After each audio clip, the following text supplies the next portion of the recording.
It's a day full of tie down and breakaway roping here at the Royal Crown in Buckeye, Arizona. I'm Amy Wilson. This is Shelby Meged, and she is a huge winner. And they just announced Haven is next. I'm sorry you're missing his run. You can watch it back on roping.com. But over $20,000 in the 6&U breakaway roping, all totaled up. That's with a few $100s going to the breeder payout and the stallion owner payout. But that's huge, 20,000. Yeah, this is actually the first futurity that I've ever won, so I was definitely due for this. Why didn't you throw your hat? I really wanted to throw my hat. Put into perspective, because we all think you just win all the time and you're so talented, but this means a lot because you've been to a lot of futurities and you finally got the win. Yeah, and really you have to give a lot of props to the girls who are consistently winning these futurities, because these are young horses and you're getting a different look every time. You know, you have to make bad calves good and you have to make use of the good ones, and there's just so many moving parts. So I mean, the girls, they can catch when things are moving all the time and nothing's in the same spot, and do a good job of scoring and showing the horse. I mean, you got to give props to these girls. How different is the mindset when you're thinking about showing the horse rather than just being fast and winning a breakaway? It's definitely stressful because you want the horse to do good and show good, and so you're just really trying not to fail them the whole time. Like, especially the horses that are super talented, you really want to do a good job and show them well, because those are the ones that deserve it. So it's pretty much just really trying to do good by the horse. It's a lot of pressure. Yeah, well, you did that today. You were entered on 3. You made the short round on all 3. So we're actually going to go through and show you the runs on the horse that she won on, and then we'll show you the short round on the other 2. But let's start with round number 1. Take us through this. I just thought that mare did a really good job. The calf kind of came out and stepped left and then stepped back right, and she switched leads right there and stayed hooked and stayed with them, and I was pretty proud of her. It was kind of hard for her to hit her stop right there just because she had to switch leads and we lost a little bit of momentum going into it, but she did pretty good. That was her first ever competition run. So wow, that's impressive. Yeah, you were 101.58 on this run. That won you $1,000, second place in the round, so you had to be happy about that. Yeah, I was excited about that. Yeah, for sure. Which one are we looking at now? This is the second one. Okay, tell us about this one.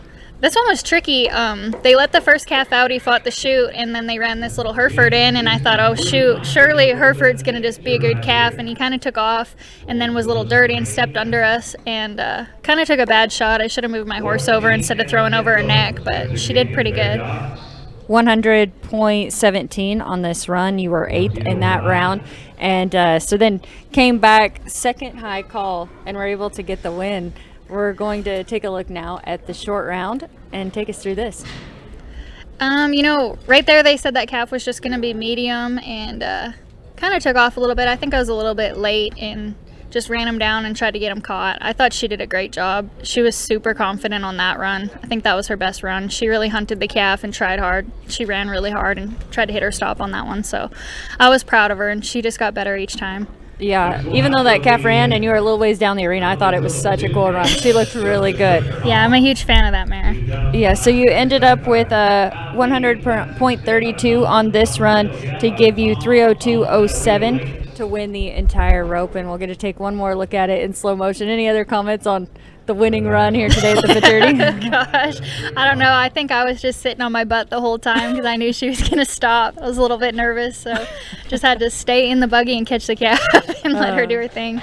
That's awesome. You did a great job. It was a lot of fun to watch. Okay, so now we're going to take a look at a couple of your other horses. This was your 9th callback. Tell us about this horse and this run. So this is Gonna Trash You mare. She's 5 years old. I call her Ellie, and this was a terrible run. The calf kind of cut us off to the right, so I kind of had to shove her over there, and then once she tried to get over there, he just got really crappy and came back underneath her. So she was trying hard. The second she came over there, he just came back underneath her. It was a really tough shot, and I tried to get the flagger to flag me out on that one, but he said it was around the neck when it broke off, so I don't know. Well, they've been doing a good job keeping track of everything, I feel like, out in the arena, and if they ever feel like somebody deserves a rerun, they do that. And so I've been impressed with all of that. The run we just watched, you earned $2,200 on that one, and you finished with $296.13. Now tell us about this one. This is a mare that we've had for a couple years, and she's a 6-year-old. We call her Layla. She's a one-time royalty mare, and She does really well. We actually just sold her, and so I really hope the owners are happy with her. She always does good at the shows, and she's just a sweetheart. So. Oh, that's awesome. So finished second overall. You were a 301.01 on this one to win $5,500. And this is in the Royal Crown side pot. So you also placed first and second in the average. So we're going to go through and take a look at all the results because I mentioned over $20,000, but this is how it was all divided out. Round number one, Bo Peterson on Oh It's a Boon, a 101.97 for $1,500. And then there's Shelby in second and third. Sarah Angeloni, Cash Gay, that's your top five in round number one. We'll take a look at round two as well. There's Bo Peterson again at the top on a different horse, a 101.31 on $1,500 there, and Kylie Waltz, a 101.26, $1,000. Then Bo Peterson, third, fourth, and fifth. So 4 of the 5 placings in round number two. That was fun to see. Great job to Bo there. Now we'll take a look at the short round and show you how it all finished up. $500 to the highest score that didn't place in the average. So there you see Bo on Aldo the Apache getting that $500, 100.40. Sarah Angeloni actually was the highest in the short round, followed by Shelby Meged on Styland Royalty. And then Shelby again in fourth on Kitty Corona. And fifth was Kylie Jo Wynn on Catch Coronas, a 98.87. So those were your top 5 in the short round. And then we're going to take a look at the open average. So they opened this up this year to anyone to enter, even if you didn't have a Royal Crown horse, and then they had a Royal Crown side pot. So here's a look at the open average. There you see Shelby first on Kitty Corona, 302.07 for $3,500. Then Shelby again, Style and Royalty at 301.01, $2,900. Bo Peterson, Once You Go Boone, $299.58 for $2,300. Sarah Angeloni, Style and Stella, $299.57 for $1,700. And Kylie Jo Wynn on Catch Coronas at $298.11 for $1,100. And here's the big money. This is the Royal Crown side pot. They've been adding a lot of money to all these rope-ins here this week. And so $6,600 for the win.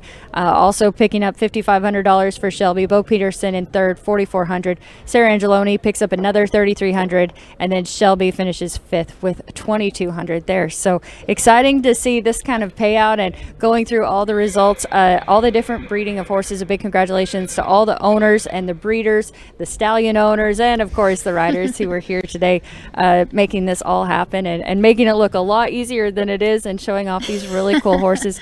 You mentioned the last horse we talked about has already been sold. What does that horse's future look like? Do you know? She is going to get shown again in the calf roping in the 6&U under Haven, and she's actually sold as a calf horse. So we're really excited. I hope the boy does really well on her at the high school rodeos and seeing where she goes in the future. Maybe we'll see her at some pro rodeos down the road. That is exciting. So Haven is entered up. You guys brought how many horses here? We brought 11 head to this one. Yeah. And I know you're both helping each other. When I asked him to come up for an interview, he said he was busy helping you in the breakaway. So we'll get a chance to visit with him later because he started off the morning by winning the 4&U tie down roping. Right now he's the all-age tie-down is going on, and he's competing in that. But you guys trained day in and day out. You trained all the horses that you guys brought here. Kind of tell us what that looks like for you guys.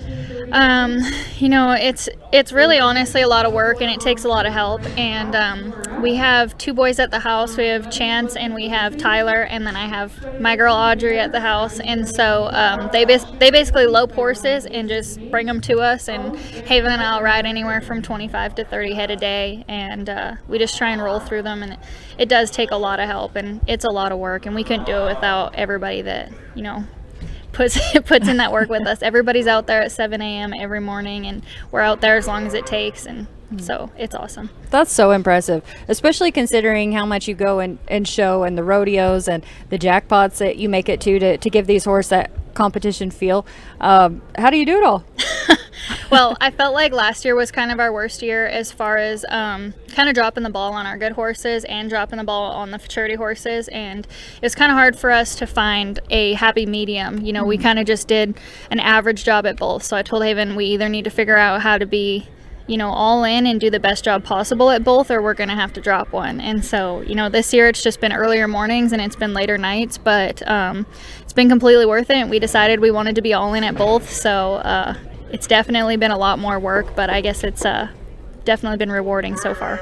It's obvious how high of a standard you have for you both, because you both made the finals, you both won a ton. Like, to anyone else, it seems like you definitely were not dropping the ball on anything. So I also think it's funny. I remember when I had you both on the deep dive show out in Vegas a couple years ago, and you talked about how you met, and then about how anytime you didn't want to go work out or you didn't want to go do something, he was reminded you of the gold buckle that you did want. Yeah. So you guys keep each other motivated, don't you? Yeah, we do, and it's good. I think it definitely helps, because everybody has those days where you just kind of want to drag butt and just lay around. So it's good to have somebody that makes you feel bad about it. That's true.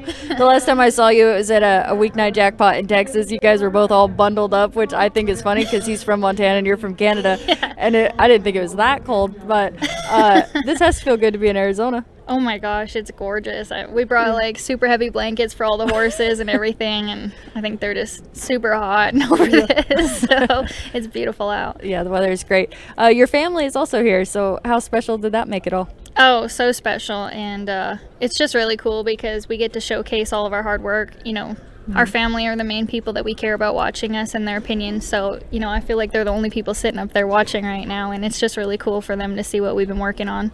That is really cool. Once again, you're juggling the futurities and the rodeos. Where do you go next? We're San Antonio on Friday and Saturday, so we'll head back. And like I said, the boys are at the house keeping our good horses in shape, exercising them for us. So it's just a team effort, and it takes a whole army. So we're really grateful for all of our help. Well, we're wishing you guys the best luck at the pro rodeos too. Anything else you want to say about the Royal Crown and the opportunity? I know Breakaway has exploded over the years, and the futurity side of things seems like it's still kind of gaining momentum. What are your thoughts on all that? You know, I just really hope that people see the money that can be won, and I guess we're just super grateful to the Royal Crown for putting this on. I know a few years back was kind of the first one, and after we came here, we were hooked. That was when we went home and we started buying eligible horses, and just coming to this was what really got us into the futurities. And so, you know, the numbers haven't been super high, but I think that a lot of people are doing what we did and going and trying and buying those young horses that are eligible and getting them ready to come. So just super grateful to them for staying hooked and keep on putting this on for us, and the added money is just incredible. I mean, I think Haven roped against 4 horses. I think there's 4 horses entered this morning, and I think he still won over 6,000. So the payout is unbelievable. So it's awesome. Yeah, I agree. I think it's going to take a few years for people to get the horses that they want, get them trained, and start entering. And so I'm glad they're providing that opportunity along the way. At that jackpot, I saw you on a really cool horse. Well, everything you ride is really cool, but you've also been breeding horses. So anything you can tell us about some you're excited about coming up? There's a lot we're excited about coming up. It's been really, really cool to see just full siblings to our good horses. I'm actually riding a full sibling to Lil Punch today in the Open, so I'm really excited for people to see her. Hope I do a good job on her, but it's just awesome. It's really cool for us to see our good mares' offspring and full siblings and everything, and just those personality traits and things that they do the same and things they do different or better, and that's kind of been the most fun so far, is just seeing the babies and seeing how all those come along. Yeah, well, I'm excited to see all that too. Shelby, great job. Thank you. Yeah, and good luck. You have a couple more opens coming up. How many runs do you know, or how many horses do you have entered? Oh, I probably have 4 or 5 more in the next couple classes. So perfect. Well, we can't wait to watch. That's Shelby Meged. She won the Breakaway 6 and under. She won the average and also the Royal Crown side pot first and second, and placed again 5th in the average overall. So over $20,000 here in the Breakaway 6 and under. We're continuing with tie down at Breakaway. You can watch it all live and free on ropin.com. Tie down is going on right now, and we're wishing everybody the best of luck. We'll continue to bring you the winners right here.